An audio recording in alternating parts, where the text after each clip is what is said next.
Persib batal uji coba dengan Bayangkara. Rumor pemain naturalisasi yang akan direkrut Persib. Highlight Timnas U19. Dan beberapa berita dari klub Liga 1. Hai Rio Hotspot Lovers, inilah Rio Hotspot edisi kali ini. Tapi seperti biasa, sebelum kita lanjut ke videonya, mohon dukung channel ini agar terus berkembang dan bisa memberikan berita-berita informatif yang semoga saja bermanfaat untuk kita semua dengan cara klik subscribe, aktifkan notifikasi loncengnya, like, share, dan juga komen. Dan inilah Rio Hotspot selengkapnya.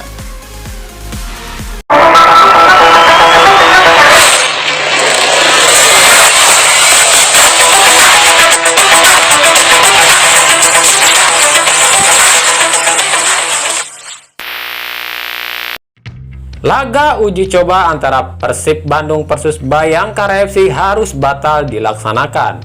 Penyebabnya adalah pihak Bayangkara FC tidak mau laga digelar 2 kali 90 menit. Pihak Persib menginginkan laga uji coba ini digelar 2 kali seperti kala uji coba kontra Persikabo.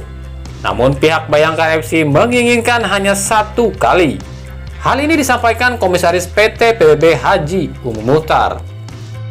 Akhirnya Bayangkara memutuskan tidak bisa. Mereka beralasan ada pemain yang cedera, ujar Haji Umum Muhtar. Pihak Bayangkara FC takut jika laga digelar 2 kali akan mengakibatkan banyak pemain yang cedera. Meskipun laga ini batal, Persib terus bersiap mematangkan skuad. Rencananya Persib akan mencari lawan tanding lain. Pekan depan tim Persib akan ke Bogor untuk uji tanding kembali dengan Tira Persikabo. Sementara itu pihak Bayangkara FC menjelaskan alasan batalnya uji coba kontra Persib. Menurut manajer Bayangkara FC Sumarji, ada hal teknis yang menyebabkan tak bisanya uji coba ini. Di antaranya para pemain yang rentan cedera jika harus bermain 2 kali 90 menit. Hingga masalah home base mereka yang kemungkinan akan pindah dari Jakarta. Kita tak bisa memaksakan laga ini. Terlalu berisiko jika harus 2 kali 90 menit. Selain itu, kita juga lagi sibuk cari markas. Karena Jakarta sedang lagi PSBB, jadi kita nggak bisa main di Jakarta. Kita harus cari markas baru. Nantilah kalau semua urusan udah beres, baru kita uji coba, ujar Sumarji. Persib Bandung diisukan akan menampung 3 pemain keturunan Indonesia, 2 naturalisasi dan 1 pemain keturunan. Mereka adalah Ilyas Pasojevic dan Stefano Lillipali dari Bali United dan Irfan Bahdim dari PSS Sleman. Hal ini didasari beberapa faktor. Lillipali yang akan habis masa kontraknya pada Desember ini berniat mencari klub baru. Sementara Pasojevic dikabarkan akan hengkang pada Desember ini. Begitu pula dengan Irfan Bahdim yang hingga kini masih alot negosiasinya dengan PSS Sleman. Perihal berita ini, Direktur PT PBB Haji Umum Muhtar memberikan komentar. Setiap pemain pasti nggak ada yang nggak mau main di Persib. Tapi kan Persib juga nggak sembarangan rekrut pemain. Semua harus jelas asal-usulnya. Kalau Lillipali, Paso, dan Bahdim mau gabung Persib, itu sah-sah saja hak mereka.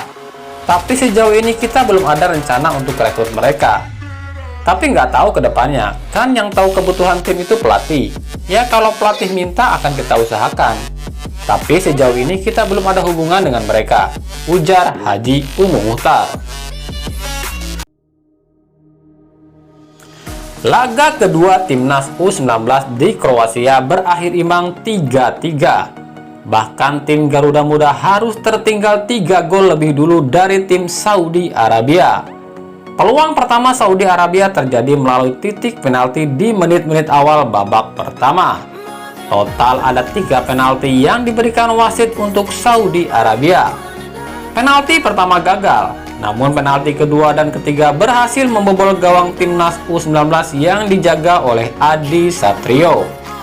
Dan 1 gol Saudi Arabia dicetak di menit ke-37.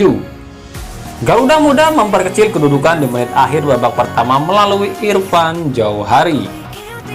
Di babak kedua, timnas U19 mampu mencetak 2 gol yang dilesakkan oleh Sadam Ghaffar di menit ke-52 dan gol Bray Fatari di menit ke-91. Skor 3-3 pun menutup laga ini. Arema FC dikabarkan mengincar salah satu playmaker asing terbaik Liga 1 2020 ini, yakni Renan Silva. Pemain yang kini memperkuat Bayangkara FC ini dinilai sosok yang tepat mengisi kekosongan skuad Arema yang memang butuh sosok playmaker tangguh. Hal ini disampaikan asisten pelatih Arema, Karis Yulianto. Arema butuh playmaker hebat, tentunya yang suplai bolanya bagus dan memiliki orientasi permainan yang bagus. Ya kayak Renan Silva itu, kami butuh pemain seperti itu, ujar Karis Yulianto. Namun mendapatkan Renan Silva saat ini itu hal yang mustahil. Pasalnya jendela transfer belum dibuka. Mungkin Desember nanti kita tunggu apakah Renan Silva akan berkostum Arema.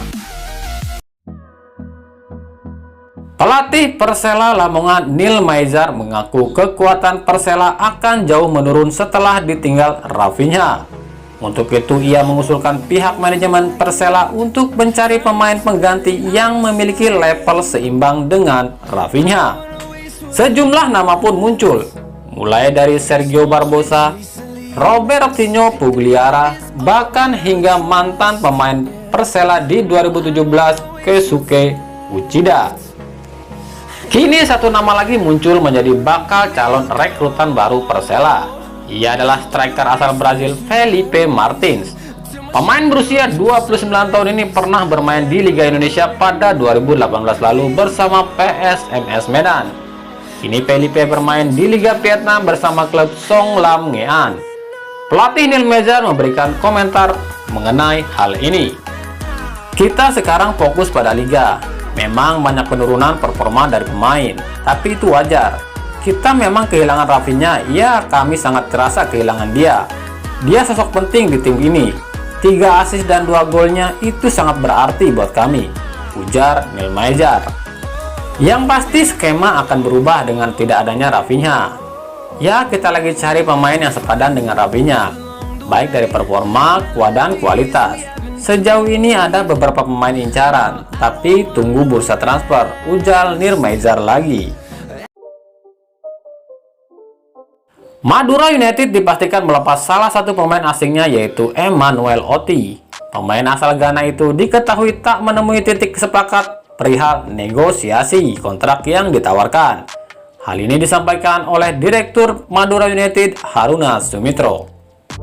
Untuk Oti kami pastikan tidak lanjut karena dia tidak sepakat dengan apa yang klub tawarkan. Pastinya tentang kisaran gaji, karena kami harus tegak lurus dengan surat keputusan PSSI, ujar Haruna Sumitro. Maka dari itu, pihak Madura United menekan PSSI agar segera menaturalisasi pemain Brazil yang ada di Madura atau segera membuka jendela transfer agar bisa menambah kekuatan tim Madura United. Banyaknya para pemain asing yang hengkang dari Liga Indonesia membuat klub meradang. Pasalnya mereka kehilangan amunisi. Untuk itu PSSI berencana memajukan jadwal bursa transfer. Dalam kalender FIFA, bursa transfer itu terjadi pada Juli hingga Agustus dan Desember hingga Januari. Karena persoalan dan permintaan banyak klub yang meminta bursa transfer dibuka, PSSI akan berencana memajukan bursa transfer menjadi November atau Oktober. Namun hal ini masih akan dibicarakan antara PSSI, PT LIB, dan Kemenkum dan HAM.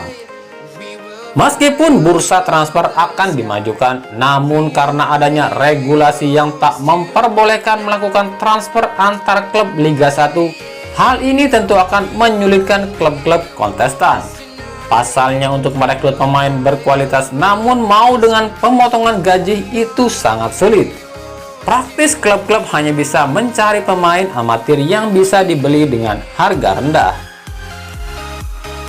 Nah itulah tadi Rio Hasport edisi kali ini. Ikuti terus berita seputar sepak bola khususnya Liga Indonesia dan pernak-perniknya hanya di Rioha Sport. Terima kasih yang telah menyaksikan video ini dan mengunjungi channel ini. Kritik dan saran tetap kami nantikan di kolom komentar atau di media sosial kami di bawah ini. Sampai jumpa di video selanjutnya dan salam Rioha Sport.